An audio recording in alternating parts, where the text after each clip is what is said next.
Hello everybody, my name is Burnage and this is my review for Hydlide 2 Shine of Darkness for the MSX. In Hydlide 2 you aggressively walk into every enemy in your way on your quest to take down the evil Lord Viralis. When you start a new character you get to allocate 30 points across health, strength, and magic. Health of course determines your starting health. Strength seems to not affect the amount of damage you do, but rather just your ability to hit your enemy. If your strength is too low, none of your attacks will connect with some enemies, making them unkillable. Magic is super important for casting spells, and you're going to need a lot of it later in the game just to even have enough mana to cast them. Each of the stats are raised in different ways. To increase your health, all you need to do is level up by getting enough experience points from killing enemies. This is the only stat raised when you level up though. For strength, you have to train with monks in fighting. The cost is the same every time, and it launches you into a fighting minigame. Strike when your opponent is on their back foot and you do damage, otherwise they dodge it. Every time you take a swing, they counterattack and swing back.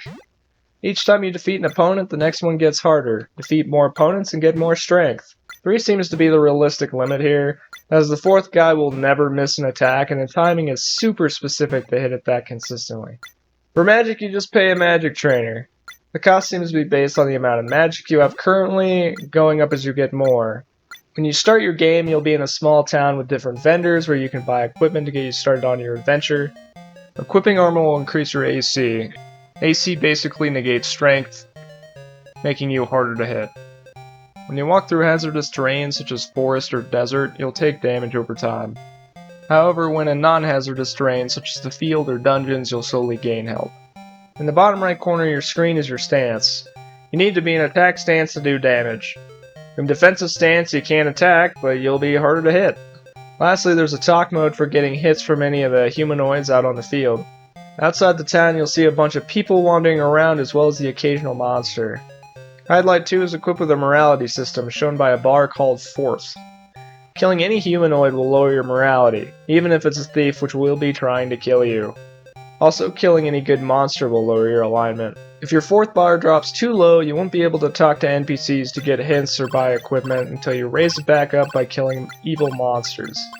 And the hits you get from NPCs are really the only form of direction you'll get in this game, so just like in real life, you probably shouldn't kill people.